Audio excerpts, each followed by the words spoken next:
আসসালামু আলাইকুম, welcome back to my channel. আমি মুমতাজ। আজ আবার একটি নতুন ভিডিওর সাথে হাজির হয়ে গেছি। যারা ফেসবুক থেকে ভিডিওটি দেখছেন অবশ্যই ফলো করে সাথে থাকবেন, আর যারা ইউটিউব থেকে দেখছেন প্লিজ লাইক এবং কমেন্ট, সাবস্ক্রাইব করে বেল আইকনটি প্রেস করে আমার সাথে থাকবেন, যাতে পরবর্তী ভিডিওটি আপনাদের কাছে পৌঁছে যায়। তো প্লিজ ভিডিওটি একটা লাইক দিয়ে দেখা শুরু করবেন, এটা আমার অনুরোধ। তো আমি শুরু করে দিলাম কথা বলতে বলতে। তো 1 গ্লাস নিয়েছি সুজি, আর তার 2 ভাগের 1 ভাগ নিয়েছি ময়দা। তো এবার নিয়েছি এটার তো এবার আমি 1 চামচ মতো নিয়ে নিয়েছি সোডা, যেটা আমরা খাবার সোডা বলে থাকি। তো খুব ছোট্ট একটা চামচের 1 চামচ নিয়ে নিয়েছি। আর আগেও একটি ভিডিও আমার ইউটিউব চ্যানেলে দেওয়া আছে, যেটাতে আমি কোনো রকম সোডা বা কোনো রকম বেকিং পাউডার এগুলো কিছু ইউজ করিনি। তারপরে কিন্তু পানিপুরিটা অনেক সুন্দর হয়েছিল, যেটাকে ফুচকা বলি, আর এই ক্ষেত্রে অনেক ভালো হয়েছে। তো 2 রকমভাবেই আমি ট্রাই করেছিলাম, খুব সুন্দর হয়েছে। আপনারা এইভাবে বানাবেন, সত্যি অনেক ভালো হবে। তো এই যে আমি এইভাবে অল্প অল্প পানি দিয়ে, নর্মাল পানি দিয়ে মাখিয়ে নিয়ে আমি আধা ঘন্টার মতো ঢাকা চাপা দিয়ে রেখে দিয়েছি। তো পানিটা আপনাদেরকে একটু ঢিলা করতে হবে, কেননা সুজি পরে কিন্তু টাইট হয়ে যাবে। এই যে এখানে আমি নিয়েছি বিট লবণ, 2 রকমের চাট মশলা, তারপরে নিয়েছি পেঁয়াজ কুচি, আদা, এখানে চিলি ফ্লেক্স আছে, কাগজি লেবু আছে, তো আরও অনেক ধনে পাতা, তারপরে লঙ্কা কুচি। এটা তো এখানে যদি পুদিনা পাতা থাকে তো আপনারা ওটাও তো ব্যবহার অবশ্যই করবেন, এখানে নেই তো আমি দিতে পারিনি। তো এই যে এবার আমি পাকা তেঁতুলটাকে ভেজাতে দেবো। তা আমি কিন্তু এখানে গরম পানি ব্যবহার করেছি, আপনারা এখানে সাদা পানিটাও ব্যবহার করতে পারেন, মানে যেটা নর্মাল ঠান্ডা পানি সেটাও ব্যবহার করতে পারেন। তো আমি এখানে হালকা কুসুম গরম পানি এখানে ব্যবহার করেছি। আর এই যে আলাদাভাবে একটা মশলা তৈরি করছে, যেটা হচ্ছে আদা, রসুন, ধনে পাতা কুচি,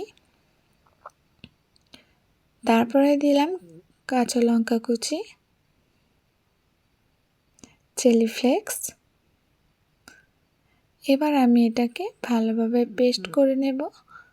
আর এই সাইডে আমি যে গরম পানি দিয়ে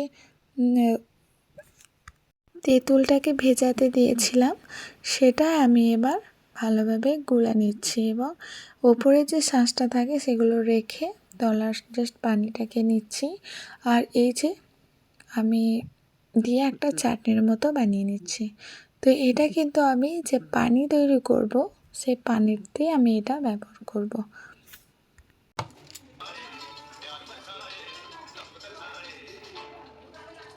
পানি বলতে যেটা আমরা ফুচকার পানি যেটাকে বলে থাকি সেটাই।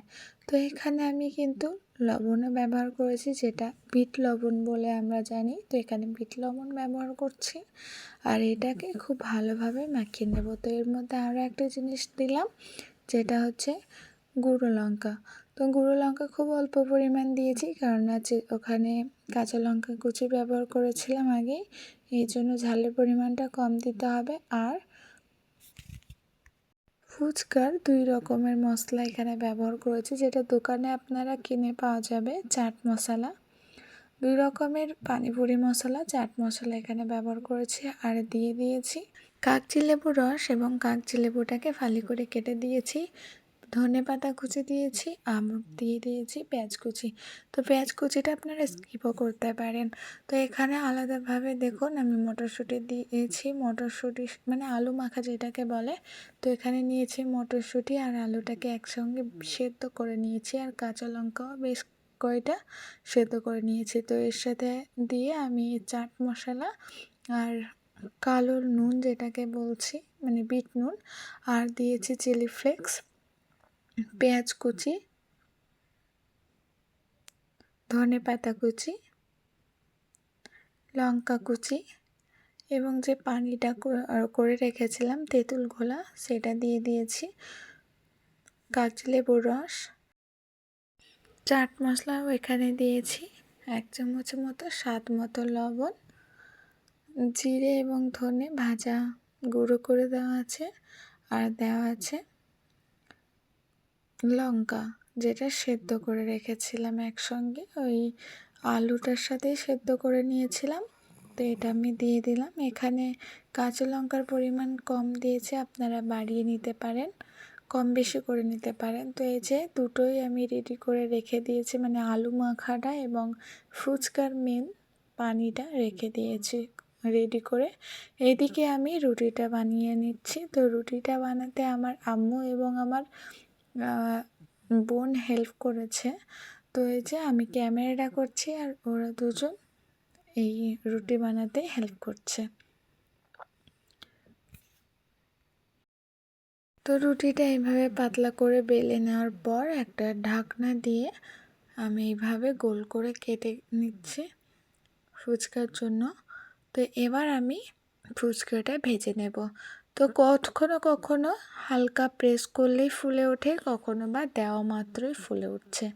তো এই যে আমি এক এক ফুচকাগুলো দিয়ে ফুচকাগুলো ভেজে নিচ্ছি। ফুচকাগুলো অনেক ভালো হয়েছিল আর খেতে তো দুর্দান্ত হয়েছে। এখনও অবধি যারা লাইক করতে ভুলে গেছো তাদেরকে আরও একবার মনে করিয়ে দিই, প্লিজ একটা লাইক করে দাও। লাইক করে দিলে আমাদের ভিডিও বানানোর উৎসাহিত হই আমরা। তো প্লিজ লাইকটা করে দিও। আর যদি ভিডিওটি সামান্য একটু অংশ ভালো লেগে যায় এই ভিডিওটির মাঝে, তো অবশ্যই ভিডিওটি শেয়ার করে দিও। শেয়ার করে দিলে আরও অনেকজন দেখতে পারবে এবং যারা জানে না তারাও করে নিতে পারবে। আমি গ্যারান্টি দিয়ে বলছি এরকমভাবে করলে খুব সুন্দর ফুচকা তৈরি হবে। তো শব্দটাও শুনে নাও। তো ভিডিওটি কেমন হয়েছে অবশ্যই কমেন্টে জানিয়ে, ভালো লাগলে শেয়ার করে দিও। আসসালামু আলাইকুম।